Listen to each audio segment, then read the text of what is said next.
We are indeed living in very fascinating times. And this papal visit is causing a tremendous stir.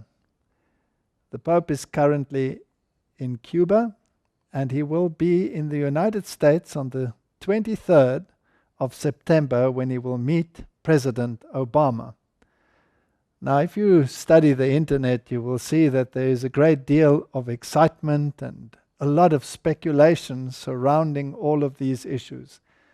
And conspiracy theories are frequently cited, and the occult world is astir. There seems to be a confluence of many, many issues surrounding this papal visit. Now, as a people, we are concerned with prophecy, and not with all of these events, whether they be Kabbalistic or otherwise. Prophecy is which guides our feet. And if we study prophecy, we know what the prophecies say, that the papal system will again receive the power that it had in the Middle Ages, that the whole world would wander after the system, in other words, receive its mindset. And if we hear the voices that are speaking currently, then this becomes very, very apparent. Ban Ki-moon just recently praised the Pope as the moral bastion of the world. And it is interesting that the Pope will be speaking at the United Nations on the 25th of September. And let's have a look at what the outside world is saying. What are the theories that are abounding? There's, of course, much ado about the 22nd and the 23rd being Yom Kippur, depending on which time zone you are in this world. And, of course, this is the beginning of this Jewish calendar, the month of Tishri, the 10th day. And there are many, many theories around Shmitas and around Jubilees that are circulating at this very moment. The occult world, fascinatingly enough, also calculates the 23rd and the 24th as to be very, very essential in their occult calendar. It's interesting that this Pope is the 266th Pope, and he'll be visiting Obama on the 266th day of the year, and then some people speculate that it takes 266 days from conception to birth, and what is it that they are expecting to be birthed?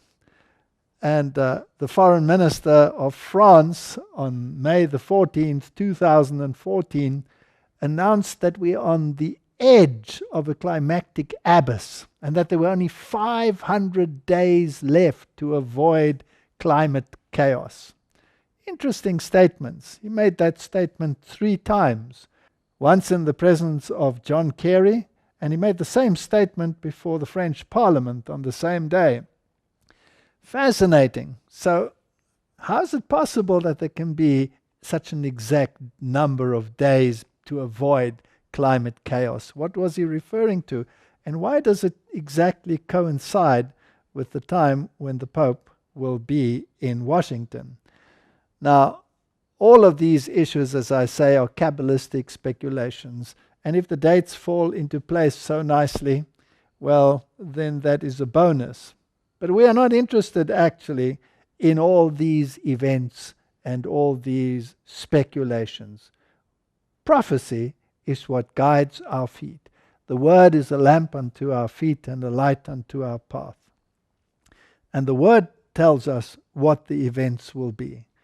The mark of the beast will be implemented at some stage. The world will be following the dictates of the Roman system. And these are the issues that we must be watching for. Now, it's interesting that while the Pope was in Cuba, he met Fidel Castro, and the Castros, of course, are reigning. Both of them baptized Catholics, trained and raised by Jesuits in Jesuit schools. And they have always been close to the papacy. If there was a great papal event, they were represented. So this game about being anti-Catholic or being against Catholicism and religion, was never reflected in the past owing to their papal visits. The message that Pope Francis had for Cuba was one of reconciliation, bringing ideologies together, having created the gateway for peace between Cuba and the United States. This was a time to celebrate the unity, the confluence of the Hegelian dialectic, the fusion of minds. Now, it's also interesting that in the occult world, September the 23rd, September the 24th is considered the time when Osiris will be manifested. And if we look at those issues, we can come to some interesting conclusions. He will be meeting Obama in the White House on the 23rd of September. And as we have studied, the White House gets its name from Andrew White, the Jesuit who dedicated Maryland to the Immaculate Conception. And that is why the Immaculate Conception is on the agenda of the papal visit. He will be visiting the shrines of the Immaculate Conception, and he will be holding special meetings in these places. Whatever is said or not said in the White House is irrelevant. The date is interesting, the 23rd, which still covers Yom Kippur. The following day, he will be addressing Congress, the first pope in human history to address both houses in Congress. Now, the Capitol is actually a temple.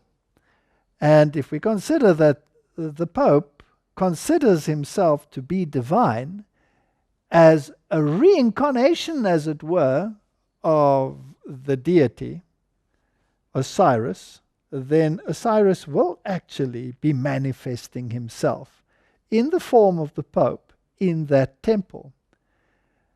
What he will say, no one knows. It's open to speculation. One thing is for sure, though. When Ratzinger visited the German parliament, he stated that the fact that he was speaking there was an acknowledgement of his moral authority. Now, it's interesting that Ban Ki-moon made so many statements about the moral stature of the Pope. Will he be addressing them in terms of climate change or other issues? Many people are speculating about Sunday legislation. I don't think those will be the issues. Just the mere acknowledgement of his moral authority in addressing this illustrious body is sufficient signal to the world. The world will take note. Obama has already opined that the encyclical that the Pope had released on climate change was to be a guideline for future action. That is why the next visit at the United Nations is equally important, having produced the encyclical, which, by the way, does state that Sunday is to be pivotal in this climate issue, as well as the Eucharist. How exactly that theologically combines with climate change is still a mystery. Nevertheless, he put them together. He probably will be addressing climate change at the United Nations, but climate change is just a means of creating something greater, a new world order where all people come together with one mindset. It's interesting that The Economist, the magazine that, is produced by the illustrious economists of the world, in 2015, January 2015, showed all the world leaders arrayed behind Obama with the Pied Piper moving in the front. And that, of course, is the way in which people are led in a particular direction. Is that what the French minister alluded to? This great visit of the Pope? Why 500 days? Because they absolutely end on the 24th when he speaks to Congress. Announced 500 days in advance to avoid chaos, climactic chaos. Will Sunday be an issue? Well, yes, because he addresses the World Meeting of Families thereafter, and he has already claimed before, that Sunday is the very basis and heart of the family because it is the only day in which the whole family can come together. So yes, all of these issues are on the table. We are going to speak about a new order in the world, even if it is brought about by climate legislation. We are going to speak on this tour about Sunday because he has already stated that Sunday is the heart of the family, and he's addressing this illustrious meeting in Philadelphia, which of course means brotherly love. And then he will be attending various Marian shrines. So these are the events that are taking place. There's a Kabbalistic agenda, and the dates make beautiful Kabbalistic sense. But that is not what we are focusing on. What is the greater issue? Is the world going to come together in some form of consensus? Even if it is climate change that they use to introduce this. And are they going to introduce legislation to bring about a basis for a new dispensation in terms of the economic world, which then would include Sunday legislation? Only time will tell. Prophecy has predicted these events, and we are living in the time when we can actually witness them happening before our very eyes. These are interesting times. We need to watch the events. We need to be watchmen on the walls of Zion. We need to study prophecy. We need to sweep away the hype and the occult agendas and look at the heart of the prophetic culmination, when the man of sin will enthrone himself, take the place of God, and introduce laws and legislations which are contrary to the law of God. The nations will fall in line and do this work for him. May God give us wisdom as we study the events of our